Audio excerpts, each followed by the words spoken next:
Well, hi again, folks. I'm Greg Flynn, the Public Information Director for the City of Pearl, and welcome into This Week in Pearl. This week, we've got a lot of great events to tell you about. I want to remind you that this coming Friday, on Good Friday, all city administrative offices will be closed on April the 15th. So make your plans. All city offices will be closed. If you need a permit, if you needed to come pay your water bill in person, make sure you do that up until Thursday, or it's going to have to wait again until Monday, as we will be closed for Good Friday. Hey, coming up on Saturday, April 16th, it is the Mayor's Easter egg hunt.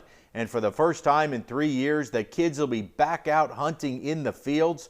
We're going to hold this one this year at the City Hall complex, which will be located right behind the Pearl Library and right next to the Public Works building. So the youngest ages will do their hunting right in between the library and the community room. The older age groups will be out in the big field next to senior services. This is for all ages 0 to 9, and be on the lookout for some special golden eggs to get you some great prizes. Again, the Mayor's Easter egg hunt on Saturday starting at 10 a.m. right here at the City Hall complex.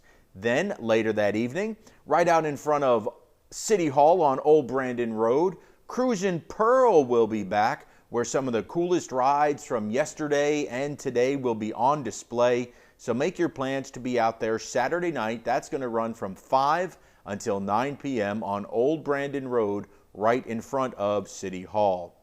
A couple of things a little bit later in the month to put on your radar, to mark your calendars. You can buy tickets to both of these events coming up right now. The Mayor's Prayer Breakfast will take place April the 29th at 8 a.m. in the Gold Room over at the Community Center. And the guest speaker is going to be the Commissioner of Public Safety for the state of Mississippi, Sean Tyndall. He will be there to shed some great stories among people. He's great inspiration, as he's got some wonderful, wonderful stories of devotion and inspiration to tell. So make sure you get your tickets. Those are only $5, and you can pick up your Mayor's Prayer Breakfast tickets at City Hall, at the Pearl Chamber of Commerce, or over at the Pearl Senior Center. Also, later that night, it's going to be Pearl Day concert, and a hopping good time as Jamison Rogers and Nico Moon are going to entertain the crowd on the north parking lot of Trustmark Parks. You can buy your tickets right now at eventbrite.com. All tickets are general admission and cost $20. You'll be able to bring your lawn chairs, your blankets, pick out wherever you want to sit, and enjoy some great music by Jamison Rogers and Nico Moon. Again, that's Pearl Day, April the 29th. Gates are going to open over there at 6 o'clock. So lots of great things going on in the city of Pearl for you guys to get involved with and have a whole lot of fun. We're going to step aside very quickly, and when we come back, we're going to go under the dome with our good friends, Senator Dean Kirby and Representative Gene Newman, as they have wrapped up the 2021/22 legislative session. So stay tuned. This Week in Pearl continues right after this.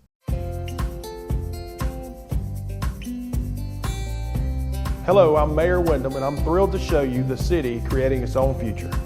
Pearl is located in Rankin County, the fastest growing county in Mississippi, and there's no question why. Access to great schools, even better shopping, and unbridled beauty make Pearl a town that truly embodies its name. And with a truly exceptional team of first responders, public safety is another key component of our success. With fantastic housing opportunities from quaint suburban neighborhoods to gorgeous lakefront properties, there's a place for you here in Pearl. You can't beat the location. Right outside of Pearl is the crossroads of the South, where Interstate 20 meets Interstate 55. From here you can travel anywhere within the state or the country. Or you can choose to stay right here in Pearl to enjoy a Mississippi Braves baseball game or experience the small town atmosphere, community pride, and heart of the local residents. Well, it's now time on This Week in Pearl as we head under the dome over at the state capitol, and our two distinguished gentlemen from Rankin County and the city of Pearl join us. It is Senator Dean Kirby, Representative Gene Newman, and forgive them if they have a few bags under their eyes. These guys are absolutely wore out, Senator, as you finally ended the session. I think so. Yes, we did our full 90 days this time plus. Yeah, it was a very, very tough session. That's all I can say. On the House side, everybody just looks whipped. Yeah, it's the same thing. We had the normal business, and then we had the tax cut, and then we had everything else. But the biggest thing, especially for Senator Kirby, is the redistricting, and he had all that on his plate by himself over there. And Jim Beckett had it in the House, but they did a great job. But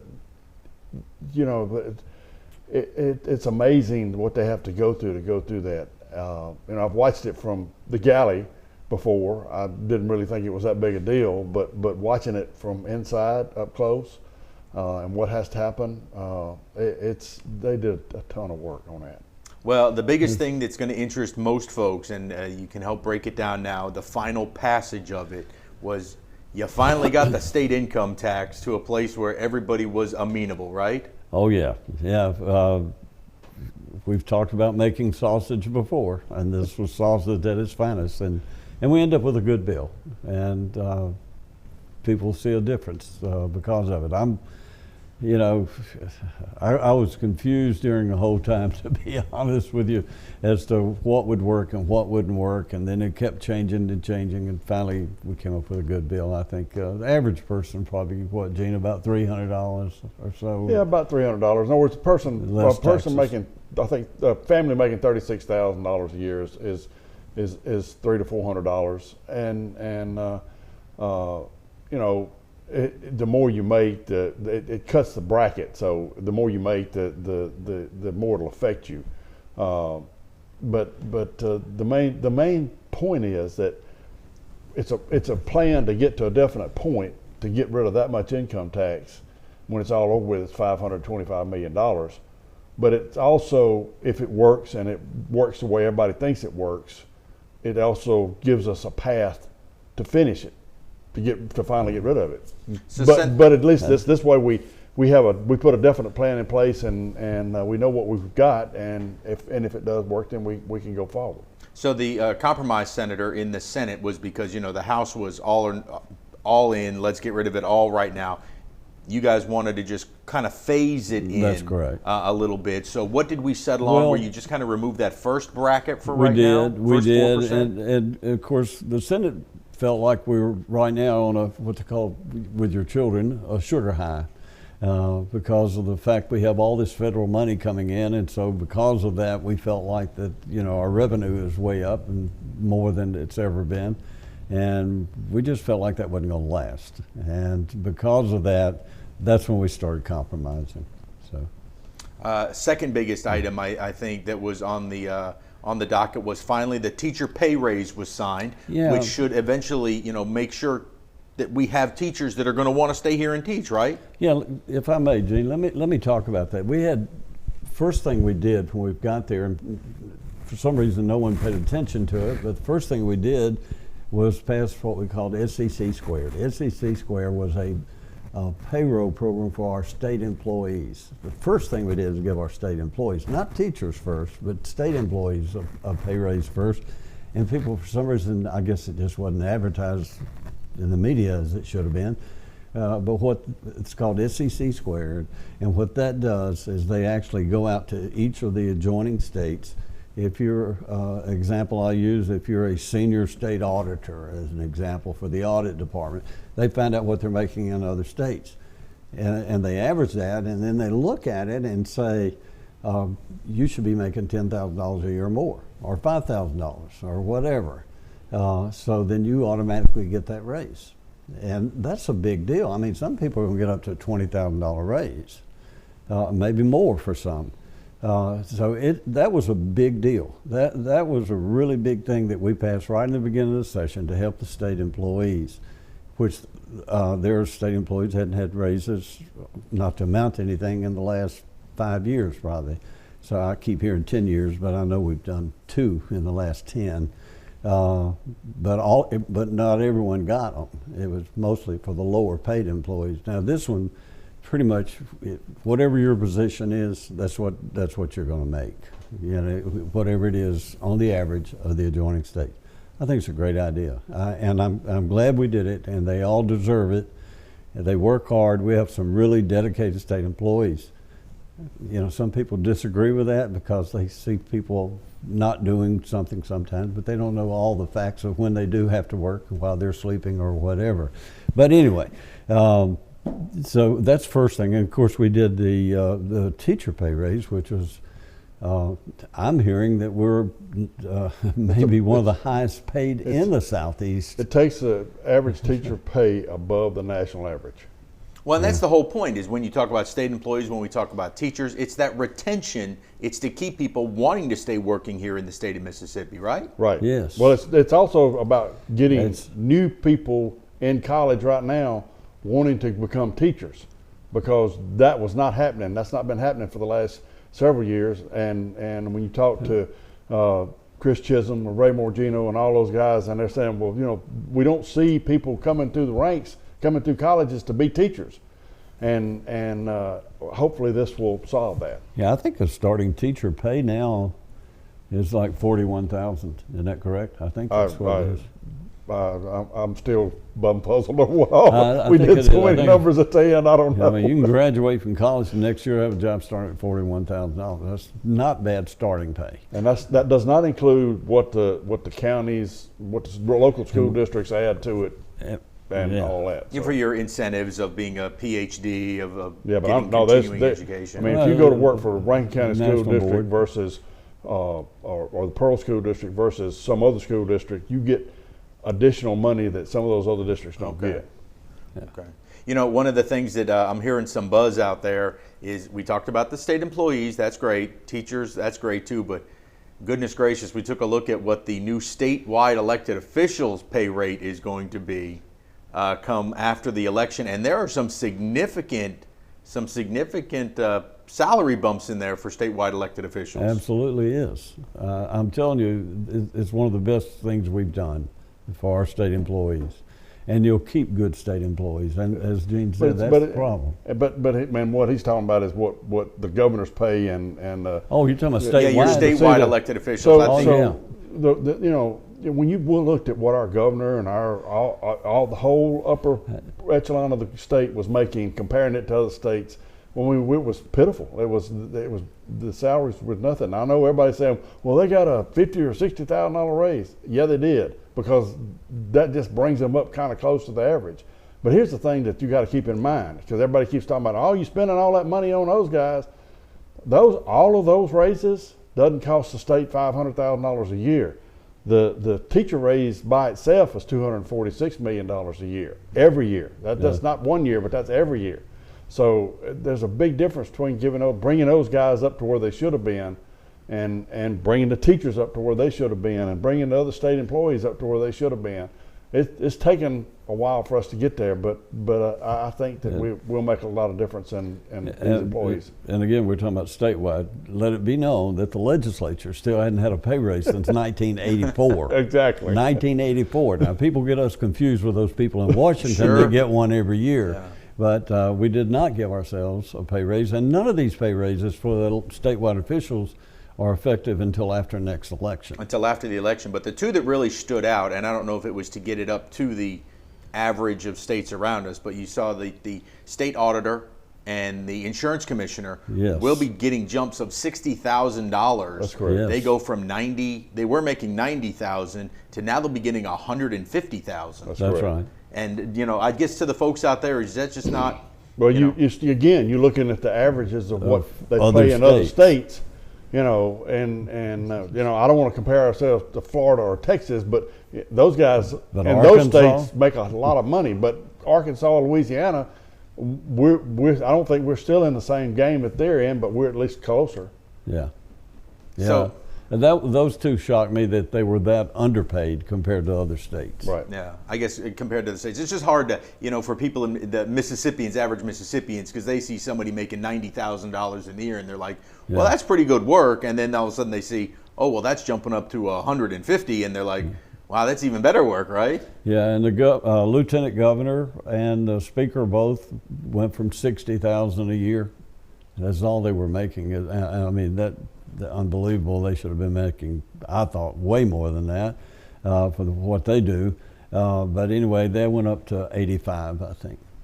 I want to add one thing to that, and this is important.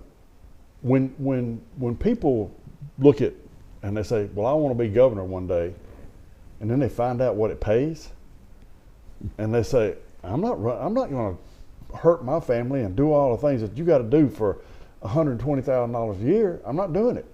And or Secretary of State or insurance commissioner or whatever it may be. That's right. We in order to get qualified people, you're talking about executive class people to run these positions. The insurance commissioner's office regulates thousands of insurance companies all over the country. They have I mean, an insurance commissioner is not just the insurance commissioner. He's also the elevator inspector and the chief fire marshal. Propane gas. And he's got so many hats that he's got to stick on. And regardless, all of these offices, to get quality people to run for those offices, you can't keep the pay down like it was. You got to get it up. And that's what we were trying to do. Well, I think that answers it for a lot of the folks out there, the questions that they were having. Be good work in Pearl, though. It sure would. That money goes a long way. They need to come move and live in Pearl. You know what? If you're really not satisfied with that, what you need to do is run for that office. Again, we'll stick with some of the money, and I know that it was another great accomplishment for you all. It appears like you're going to have all this infrastructure money that has come from the COVID funds from the federal government. A lot of it's going to be trickling down now to the counties and the cities. It is. It is. Matter of fact, since you said that, I wrote down a few things. He's got his number sheet. I love it. Well, it's my homemade number sheet. Cheat sheet. Don't take that to school, cheat kids. Sheet. Yeah. I used to have one of those. No, I'm kidding. Don't admit that. No, I always wrote it on my wrist. I had the sleeves. But anyway, let me tell you a few things, and I'm sure I left out some, that we're doing that'll affect Rankin County. And not just Pearl, but all of Rankin. First thing we're doing is, one of the first things we're doing is we are building that Highway Patrol headquarters. Finally, after Tom Weathersby and I've been working on it, Tom in the house, for over 15 years, I think. And so, anyway, it's coming out. It'll be next to the crime lab. We gave them $39 million. They're going to move all of their, they're moving off of Woodrow Wilson over into Rankin County. And I'm not sure, is that just outside the city of Pearl, or is that in the city? That is in the city of Pearl. It is. The crime lab is just inside, yes. So, all right, well, so inside the city, we give them $39 million. They're moving everything. They have offices all over Jackson, Byron, Clinton, maybe Canton. Anyway, they're moving all those to one location. And so the commissioner can keep his thumb on it and know exactly what they're doing. And not only that, they work together, all these different departments all the time, and they work with the crime lab, they work with the MEMA. I mean, they're near the Highway Patrol Training Center, so it's just a natural place for it to be. And so that's $39 million. We gave $19 million for a new VA nursing home, $19 million, and so the one over by Hawkins Field, according to Stacy Pickering, who told us, who's over VA and the nursing homes. And anyway, Stacy said their building is constantly shot at. Our veterans deserve more than that. People throwing rocks through windows and everything else. Our veterans deserve more than that. And so we're building a brand new VA nursing home out by Whitfield also, near the crime lab and all. So that is a big deal. We're also gave $8 million to Hines Community College out here to build a new nursing school. So we're getting a new building. Again, they had one in Jackson. The population or the enrollment of that went from in the last 5 years, went from 725 students down to less than 200. People didn't feel safe there. And so Heinz is moving theirs to the Rankin campus. That is great news. That was one of the wish list items of the new president over there. That's correct. As he came in, and he didn't know how he was going to fund it, but that is a great idea, him wanting to have the nursing center right here on the Rankin campus. And he gets it away from where it currently is over there off of Highway 49 in Medgar Evers. That's where it currently sits. No, it's off of Highway 18, and it's right there at when you're going down 20. The nursing school. The nursing school. The nursing school, okay. Yeah, it is. It is off of 20. Right and there the old, next to the old Heinz General Hospital. I think maybe that was the Allstate building at one time or something. Over there by CMMC, the old CMMC. This building's right next to it. To the Merritt Hospital there, Heinz General. Yeah. So anyway, that's coming, and we all worked together to get $2.5 million, or the rest of the money for the Pearl Railroad Bridge on Pearson Road. Intermodal bridge. Yeah. So the bridge will actually happen. That's fully funded now. That's fully funded. It's already been bid out and let, and they're doing the work, but now it's fully funded. Excellent. And in Richland, the mayor down there, and I understand, and we did give him $500,000. I think it's $1 million project, but we gave him half of it this year for pre-planning and to get the engineering and to have everything done for a walkover in Richland by the school. I think it's the high school right there on the highway, and kids actually walk across there that live on the other side of the highway, walk to school, and people on that side of the highway want to be on the other side. So. And to walk across 6 lanes of traffic is going to be very difficult. So that was badly needed. Gave $2 million to Brandon for streets. Gave $2 million to Flowood for streets. $300,000 for Pelahatchie. It's the first time Pelahatchie in several years has gotten any money out of the legislature. And then in Flowood, there's like 5 schools there now on Lakeland Drive, just one after another.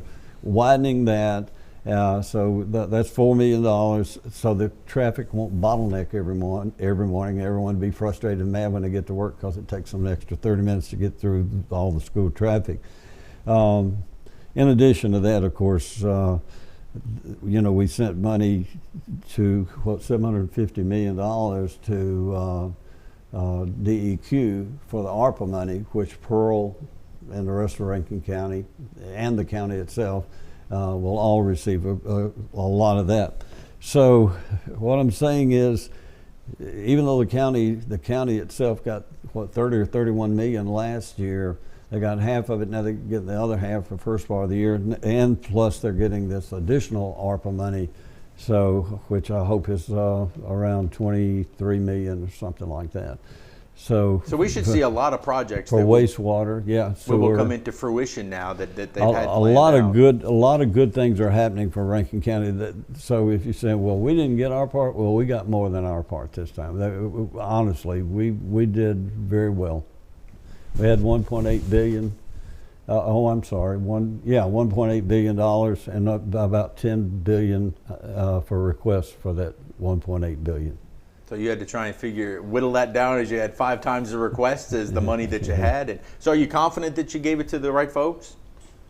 I think so. I think in the end we did that most of the right way. We're still waiting for the final figures on the ARPA money because of the way the session ended there. But I think we did the right thing. Yeah. Well, like someone said, why is Rankin County getting that money? Well, because that's where the people are. And since we're talking about where the people are, oh, sure. I want to go into the redistricting. Please, I know that was your baby. We do, and I'm not sure about the House, Gene. I'll have to tell you about the House, but in the Senate, we have a new Senate district that should be a Rankin County senator. It starts at Pelahatchie, goes all the way down through Shiloh, down to Puckett, and across picks up Robin Hood, that they call it South Brandon Precinct. Goes all the way over to Florence. It's Florence and goes up and gets all of Richland. It's like a J. Plus it has Smith County, Smith County only has 14,000 people in the whole county. In this new district, after Senator Harkins and I both got our maximum limit, there was still 44,000 people for this new district. That should be a Rankin County senator, and so I feel good about that.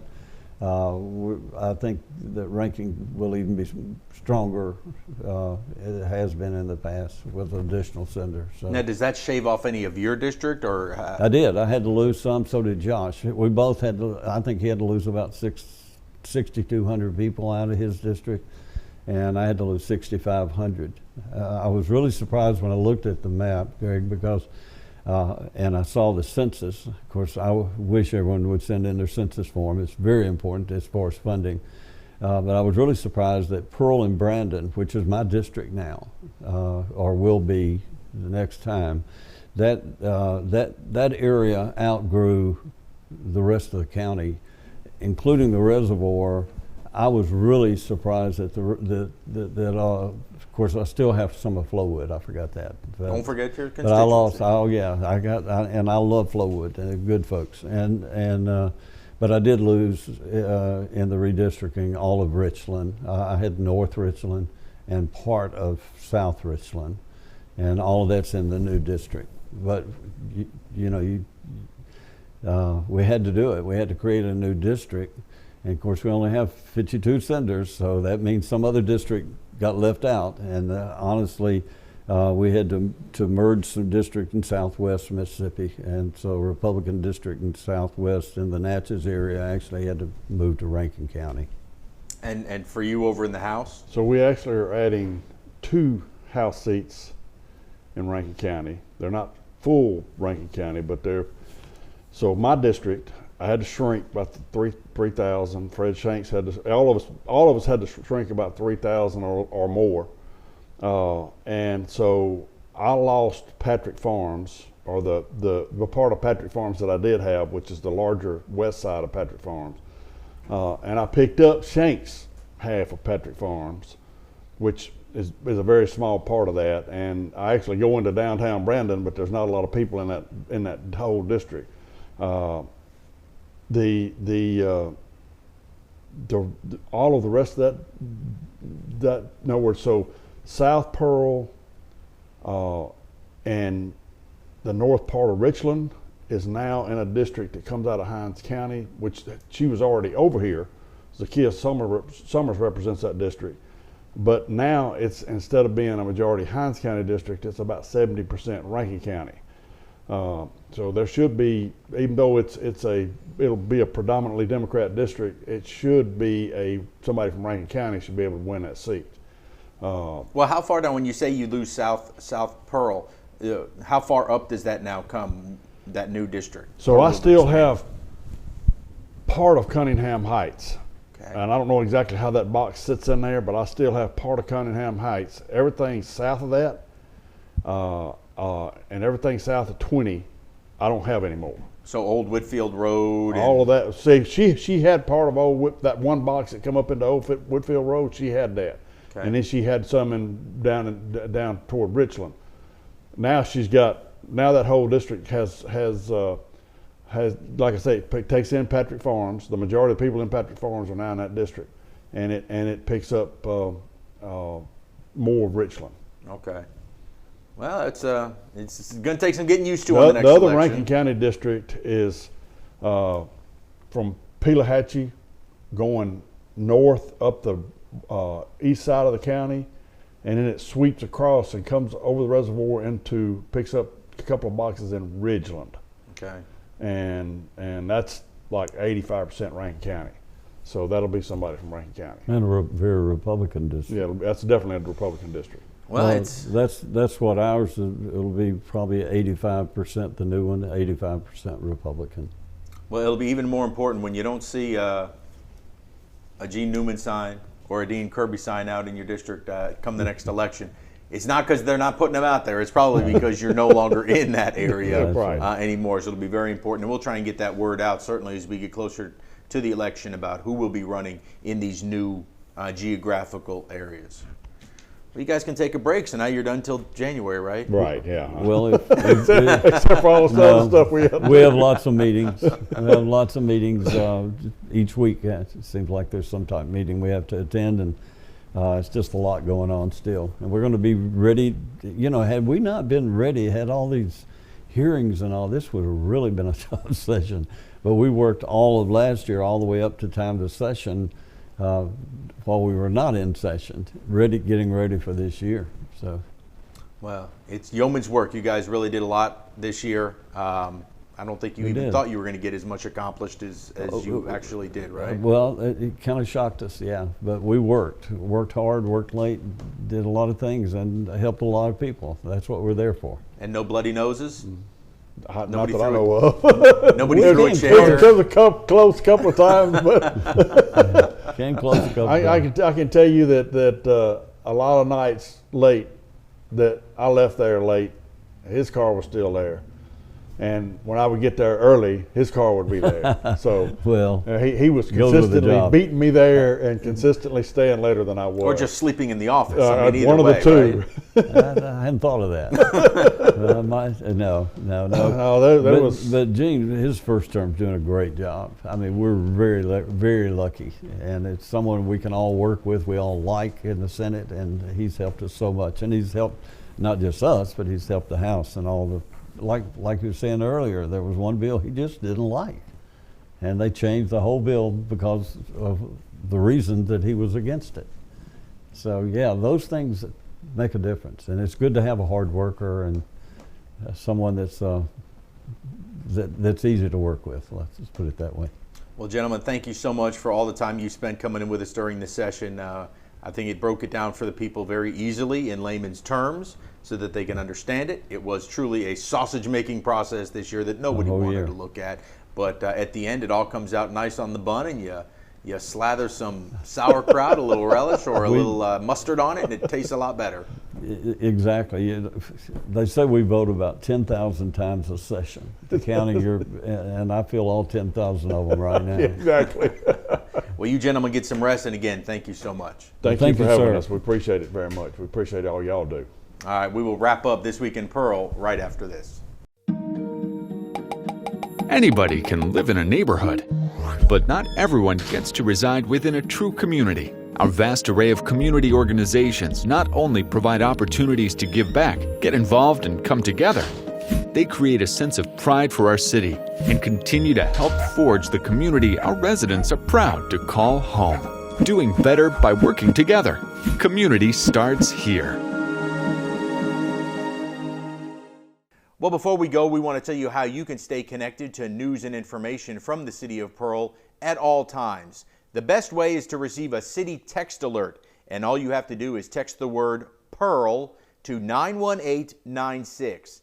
That is the word PEARL to 91896, and we'll send you city text alerts whenever we have bad weather moving in, big traffic closures, water outages, boil water alerts.